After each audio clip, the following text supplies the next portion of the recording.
Bismillah awalnya kaji, sebabnya kata akan saya buka.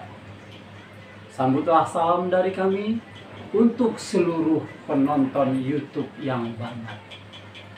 Assalamualaikum warahmatullahi wabarakatuh. Baik sahabat YouTube, bertemu kembali bersama Oyong Tiai TV. Baik sahabat, ini tepatnya pada tanggal 24 Februari 2022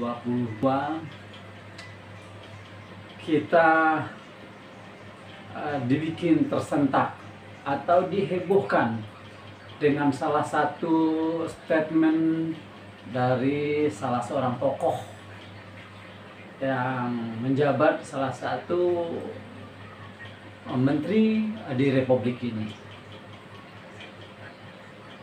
Ya, statementnya cukup mengganggu rasa keimanan dan keislaman kita tentunya, terutama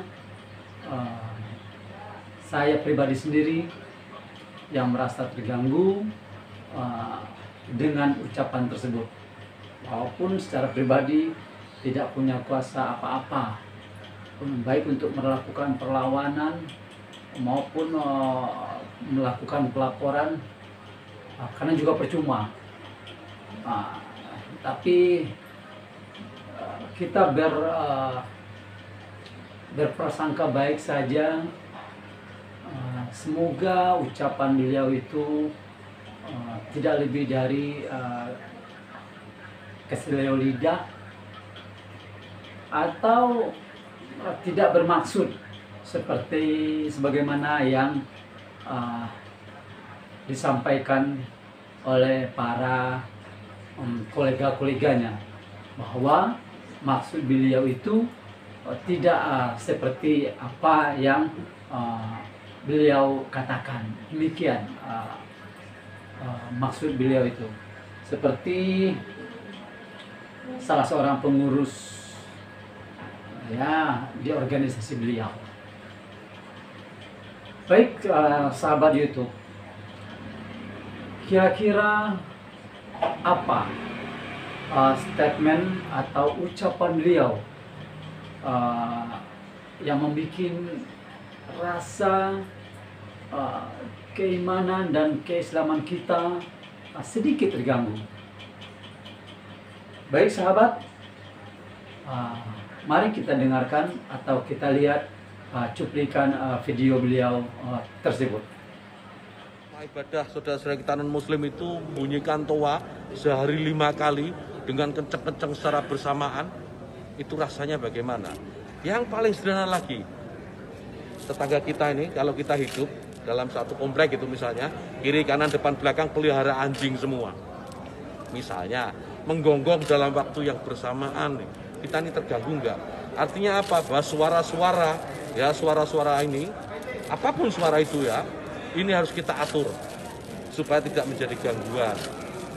Ya, speaker di musola, masjid, monggo dipakai, silahkan dipakai, tetapi tolong diatur agar tidak ada yang merasa terganggu, agar niat menggunakan toa, menggunakan speaker sebagai sarana, sebagai wasilah untuk syiar, melakukan syiar tetap bisa dilaksanakan tanpa harus mengganggu mereka yang mungkin tidak sama dengan keyakinan kita. Berbeda keyakinan, kita harus tetap hargai. Itu saja intinya. Baik sahabat, itu tadi kita sudah dengarkan bersama, dan video ini cukup viral ya, di dunia medsos tentunya. Baik sahabat, tentang aturan toa ini, menurut yang kita baca di berita online, salah satunya di Detik.com, bahwa Menteri Agama telah menerbitkan surat edaran bernomor 05 tahun 2022 tentang pedoman penggunaan suara di masjid maupun di musola. Baik, biar lebih jelasnya, kita akan bacakan surat edaran Menak 05 tahun 2022 terkait pedoman pemasangan dan penggunaan toa di masjid. Pemasangan pengeras suara dipisahkan antara pengeras suara yang difungsikan keluar dengan pengeras suara yang difungsikan ke dalam masjid atau musola.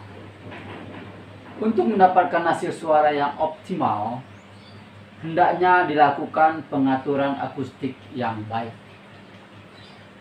Volume pengeras suara diatur sesuai dengan kebutuhan dan paling besar 100 desibel. Dalam hal penggunaan pengeras suara dengan pemutaran rekaman, hendaknya memperhatikan kualitas rekaman, waktu, dan bacaan akhir ayat salawat atau tahlil.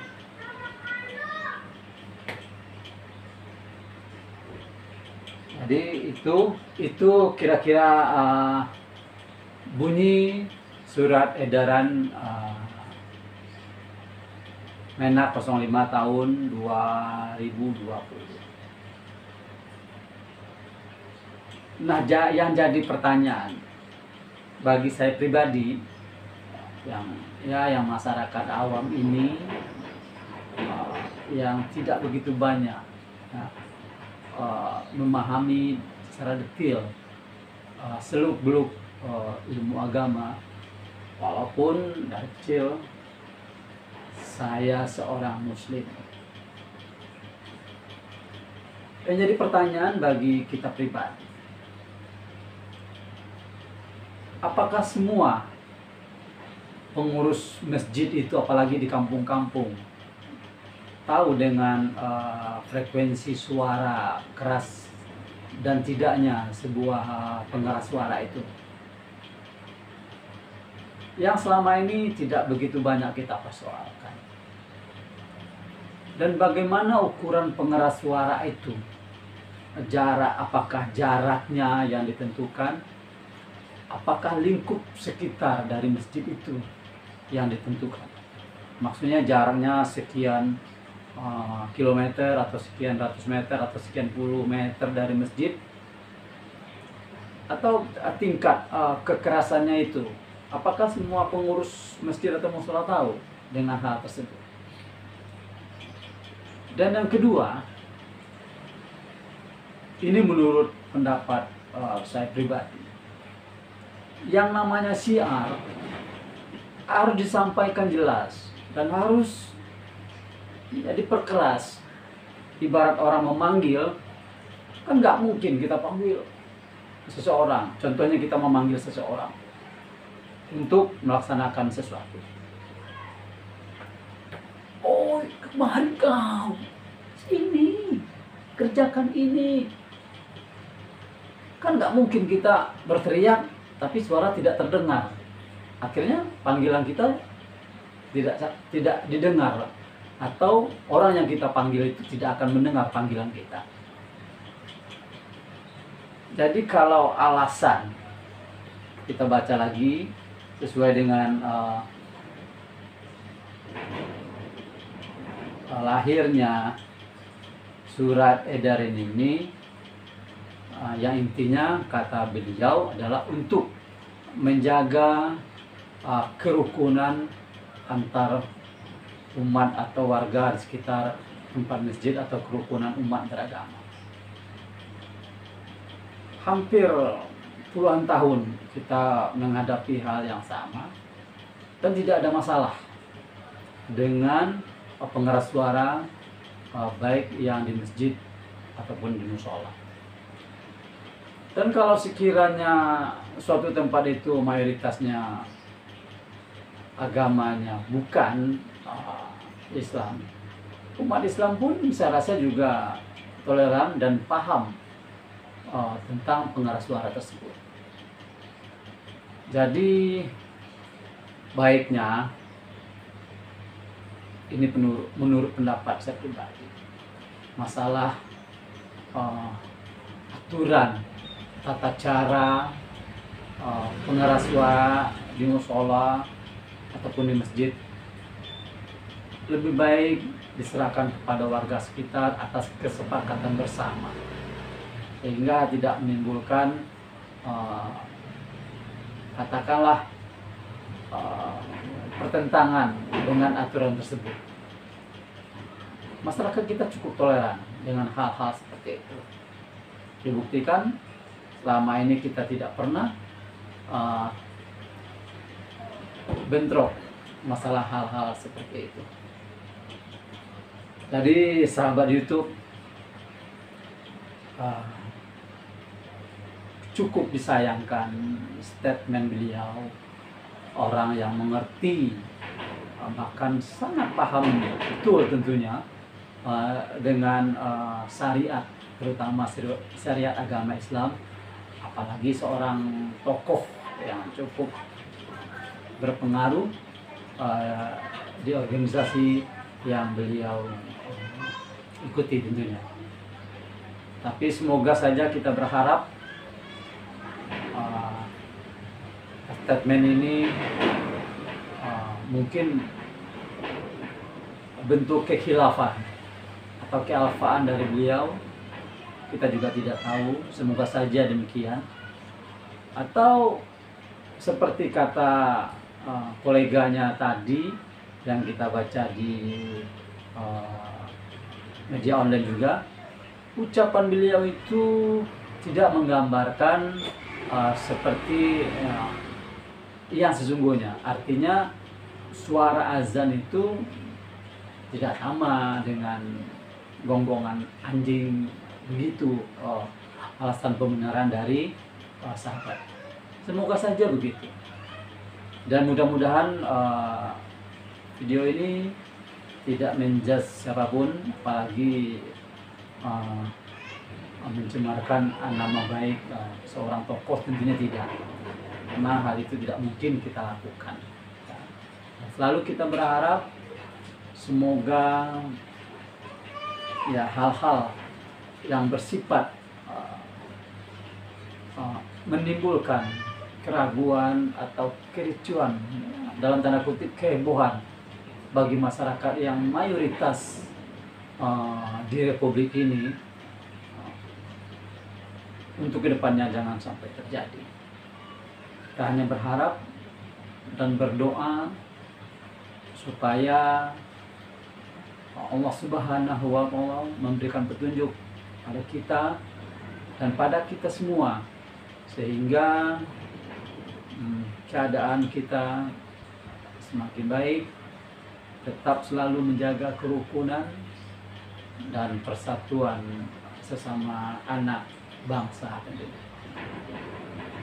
Baik sahabat YouTube di mana saja, video ini tidak menggurui siapa-siapa dan tidak juga menjustifikasi siapa-siapa, tidak menjelekkan siapa-siapa, hanya sebagai ungkapan seorang yang pada hari ini dan seterusnya insya Allah yang masih memiliki rasa keislaman dan keimanan terhadap Allah Subhanahu wa Ta'ala, rasa terganggu sedikit dengan statement beliau yang seperti yang ada dalam video tadi. Baik sahabat YouTube, demikian saja. Semoga kita selalu diberi rahmat dan perlindungan oleh Allah Subhanahu wa Ta'ala, baik dalam kehidupan sehari-hari maupun di dalam kehidupan bermasyarakat, berbangsa dan bernegara tentunya. Baik sahabat IB, demikian saja. Semoga dapat kita ambil hikmah dari apa yang kita lihat pada hari ini. Semoga saja, dan kami dari Oyong TI TV tentunya memohon maaf kalau ada video kami yang salah atau perkataan kami yang salah, yang tidak pada tempatnya, tentu saja kami mohon maaf. Dan ini tidak lebih dari rasa cinta dan kasih kami terhadap sesama, terutama kepada bapak-bapak pejabat yang notabene-nya adalah pelindung dan pengayom kami. Oke, demikian saja. Assalamualaikum warahmatullahi wabarakatuh.